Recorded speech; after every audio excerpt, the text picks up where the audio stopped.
Assalamualaikum korang, welcome back to my channel. Sekarang korang berada di segmen makeup dan meremang.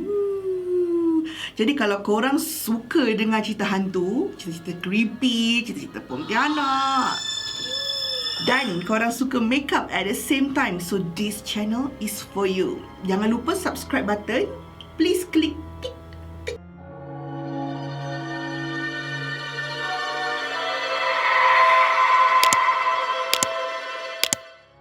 So hari ni punya cerita tak heavy sangat, tapi agak menaikkan bulu roma jugalah kan.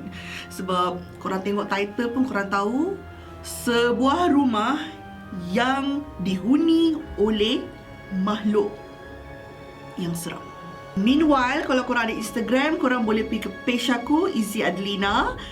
Boleh follow, sana ada makeup tutorial, sana ada transition dan macam-macam info tentang makeup. Tapi kat YouTube ni, aku jadi mak jemah, bercerita sambil makeup. Okay, so pernah tak korang facing this kind of experience di mana kau jumpa ataupun berhadapan dengan makhluk yang menyerupai diri kau sendiri? Cerita ni sebenarnya dia berkenaan dengan satu makhluk Allah yang menyerupai manusia. Ramai akan assume that this is hantu raya, tapi dalam kes ni, ini bukan hantu raya. So, jomlah kita mula.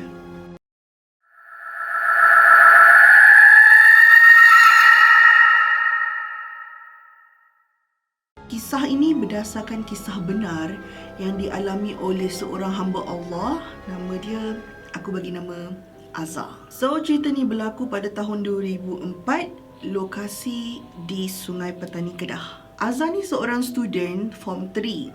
So, masa tu dia nak ambil peperiksaan PMR lah. Dia ni duduk di kawasan perumahan di Sungai Petani Kedah. Kisah ni bermula masa rumah dia under renovation. So, disebabkan renovation tu akan siap dalam masa 6 bulan, this whole family kena cari rumah sewa sementara untuk tinggal. Azza ni dua beradik, so dia akak sulung lah. Dia ada adik lelaki bernama Muhammad.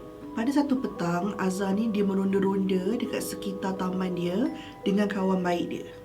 Nama dia Su. Tujuan dia untuk mencari rumah sewa di sekitar taman yang dia duduk. Dan tiba-tiba Su menjerit, "Weh Azza, kau tengok tu, rumah tu kosong. Cantik pula tu, siap ada tulis untuk disewa lagi. Why not kau try tengok?" So si Azza ni, dia berfikir-fikir lah. Sebab keadaan rumah tu cantik, dia warna biru, dia ada balkoni yang luas kat luar rumah, siap berbumbung lagi. So, dia buat decision untuk discuss dengan parents dia malam tu berkenaan dengan rumah biru tu. And parents dia pun bersetuju untuk menyewa kat situ.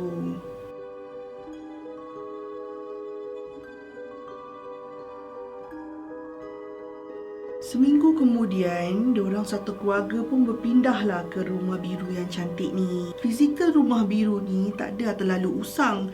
Warna cat dia macam a bit pudar dan ada sedikit lumut-lumut tau.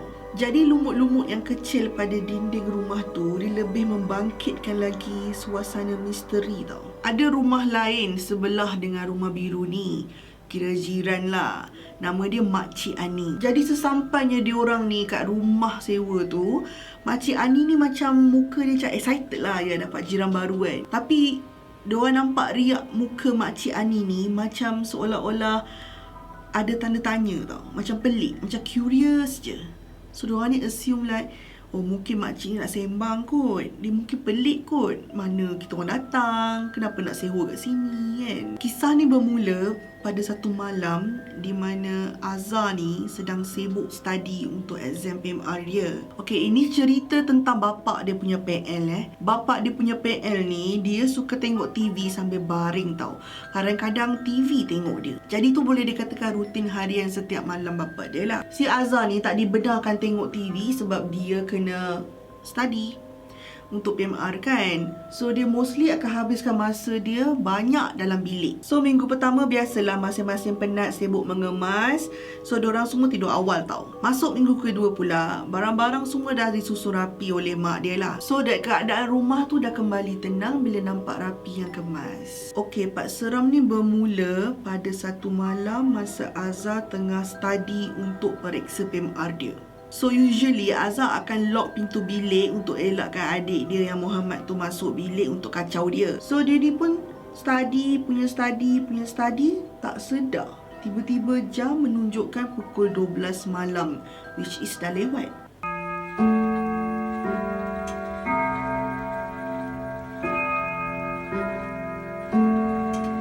Dekat meja study dia ada cermin tau. So cermin tu dia boleh nampak keseluruhan bilik termasuk pintu masuk bilik dia. Si Azhar ni tengah mamai tau masa tu. Tiba-tiba dia nampak bapak dia berdiri tegak kat belakang dia.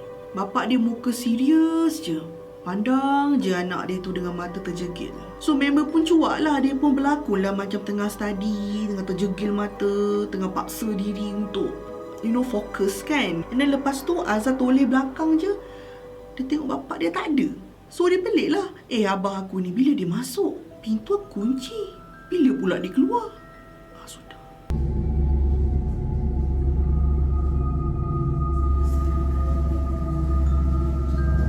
So Azhar ni dia tak fikir apa-apa lagi lah time ni. Dia pun bangun sebab nak terkencing. Dia bangun daripada meja study dia. Dia pergi unlock pintu bilik dia dan keluar. Bilik dia ni depan sekali tau. So dekat lah dengan ruang tamu, which means dia boleh nampak lah keadaan ruang depan rumah dia. Masa tu dia nampak bapak dia tengah tengok TV sambil baring.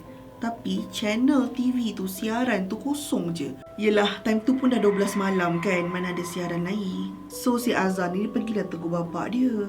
Dan dia nampak bapak dia mata terbuka straight tengok TV tau. So dia kejutkan lah, dia gerak-gerakkan bapak tak bangun pun. So disebabkan si Azhar ni tak tahan nak kencing, dia pun ignore lah bapak dia ni. Dia pun terus ke bilik air. Dan dia berselisih dengan mak dia yang time tu pun nak ke bilik air juga. Dan dia tegur lah mak dia. Lah mama nak pi tandas juga ke? Bagilah akak pi dulu, tak tahan sangat ni. Mama gerak lah abah tu masuk tidur. Ni duk tengok TV sorang-sorang kat depan tu. Sudah, mak dia tengok Azhar ni atas bawah dengan muka pelik. Mak dia cakap, hang pasal apa? Bapak hang elok berdengkok dalam bilik tu. Dia tidur awal pasal badan tak sihat. Right after mak dia cakap macam tu, si Azhar ni pun mula macam what? Dia panik tau. So rasa terkencing pun dah hilang. Sampai tersedut balik ke perut dia. So dia ni tak jadilah nak pergi bilik air sebab dia nak tahu sangat siapa kat depan tu, siapa yang dia nampak kat ruang tamu tu. Jadi dia gagahkan diri dia pergi ke ruang tamu tu. Tapi yang dia nampak bapak dia tak ada kat situ. TV off. And then dia rasa TV tu masih panas, seolah-olah baru je tutup tau. Terus naik bulu tengkuk dia, tahu tak? Dia fikirlah, siapa dalam bilik tadi? Aku kunci pintu. Siapa kat depan ruang tamu tadi?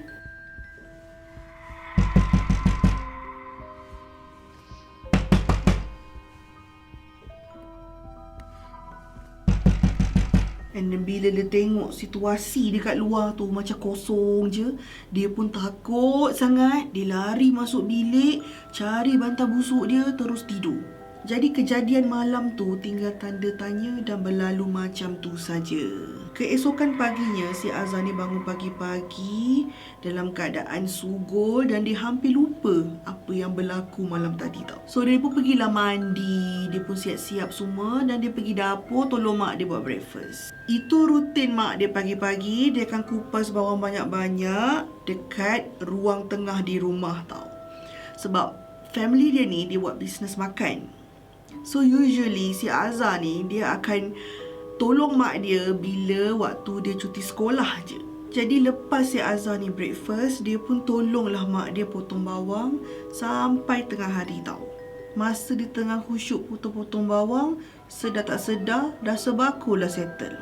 Tiba-tiba entah dari mana, adik dia yang Muhammad ni berlari ke arah dia dan melangkah bakul bawang yang dia dah kupas tu. Dia pun menjerit lah, Muhammad, hang tak nampak ke akak buat apa ni, main langkah je. Dia membebel lah sebab Muhammad ni sebenarnya memang budak yang nakal. Biasalah budak lelaki kan. Mak dia pun terkejut, dia pandang si Azhar ni dengan mata terkebil-kebil. Apa hal Minah ni kan? Dia cakap dengan siapa? Mak dia pun tegur lah dengan si Azhar ni. Hang ni dah kenapa? Muhammad kan tak ada, dia kan pergi sukan hari ni. Bila yang dia ada? Sudah. Masa tu si Azhar ni tak tahu cakap apalah. Dia berdebar-debar, tiba-tiba meremang bulu roma dia. Sebab dia clearly nampak yang Muhammad yang lari langkah bakul bawang tu tau. Si Azhar ni pun dia terpinga-pinga lah. Dia tengok kiri kanan, dia tengok intai-intai kat sana, jengah-jengah kat sana, nak carikan Muhammad. Sebab dia nampak tau, Muhammad tu langkah bakul dia. Dia rasa angin yang Muhammad tu lari tu. Kita kalau macam orang berjalan pun kita boleh tahu tau. Ini kan pula lari.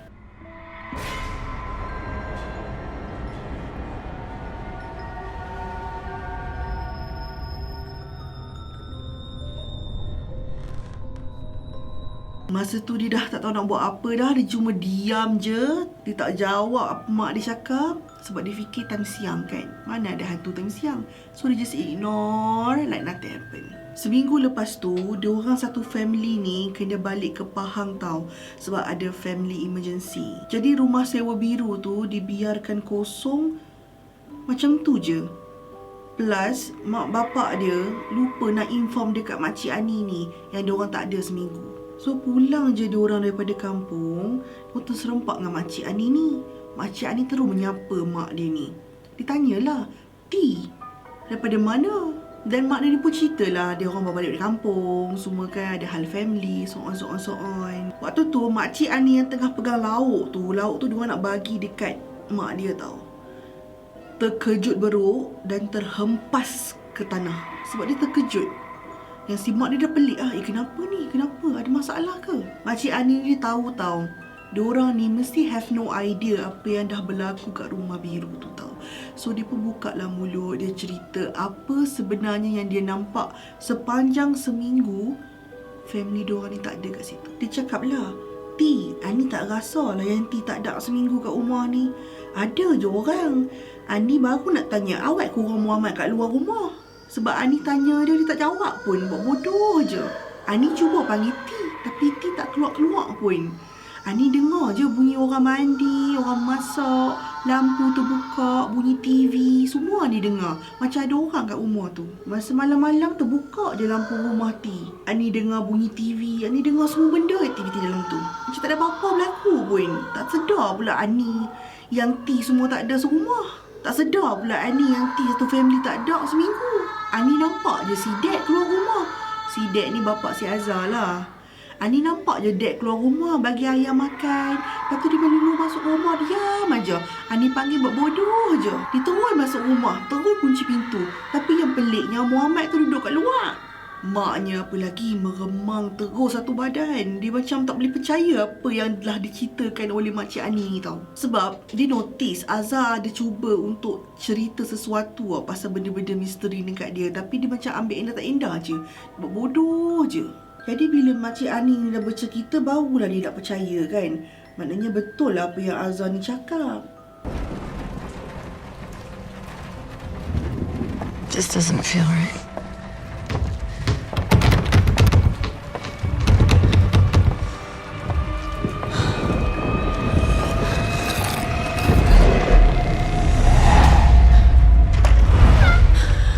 I feel the influence of something demonic. You don't belong here. Benda tu memang hanya menyerupai bapa Azhar dengan adik dia saja. Dia tak ada menyerupai mana-mana orang tahu. Memang muka dia sebiji muka bapa dia dan muka Muhammad tu. Jadi sepanjang 6 bulan diorang duduk situ, diorang buatlah kenduri doa selamat, baca Yasin untuk redakan keadaan yang seram tu kan. Dan Alhamdulillah semuanya berjalan dengan lancar dan tak ada dah gangguan-gangguan yang semua tu lagi dah. Makcik Ani ni cerita sebelum family diorang ni datang pindah ke situ, rumah tu memang dah kosong selama 8 tahun. Memang tak ada orang duduk. Kalau ada pun yang datang menyewa, sekejap je, tak sampai sebulan dah cabut. So lepas dah 6 bulan, keluarga Azhar ni pun berpindah balik ke rumah asal dia. Dan rumah tu, rumah biru sekarang tu, dah dihuni oleh tuan rumah dia sendiri. Tuan rumah dia askar dekat Terengganu. So sekarang dia dah menetap kat rumah dia sendiri dan tak ada apa-apa yang berlaku. So kira Azhar ni kira bersyukur lah, sekurang-kurangnya makhluk tu dia tak ada menyerupai rupa yang mengerikan, yang seram kan. Dia hanya menyerupai manusia yang dia kenal, iaitu ayah dia dengan mak dia. Ayah dia dengan adik dia. So berbalik kepada cerita ni, makhluk tu bukanlah hantu raya yang macam orang guna untuk menyerupai tuan badannya. Dia betul-betul macam maybe jin ataupun bunian yang yelah, rumah dah biar kosong lama kan, and then tiba-tiba kau duduk kat situ, tak ada baca doa selamat, tak ada bacaan Yasin. Mestilah. Cuma ni first cerita yang aku dengar lah yang dia menyerupai manusia tu, like exactly kan. Okay, so itu saja cerita tentang rumah biru, hantu rumah biru. Ceritanya ada moral of the story lah. Benda tu semua wujud. Jin-jin ni, bunian-bunian ni semua memang ada. So bila dah pergi ataupun dah duduk di kawasan yang ditinggalkan lama, perlulah kita baca Yasin ke, kita bersihkan rumah tu. Kita kena make sure keadaan rumah tu diwarnai dengan ayat-ayat suci Al-Quran. Kalau korang ada pengalaman tentang kes-kes macam ni, boleh bagi tahu aku dekat bawah komen. Dan I hope you guys enjoy dengan penceritaan pendek hari ini. So kita akan jumpa on my next storytelling. Kita akan bongkar cerita ataupun membawang pasal adalah orang tu. Okay, so stay tune. Please keep supporting me. Jangan lupa subscribe, jangan lupa follow Instagram. Thank you so much and please stay safe. Dan untuk perempuan, jangan stop make up. Okay, kita make up untuk diri kita sendiri. Okay, bye.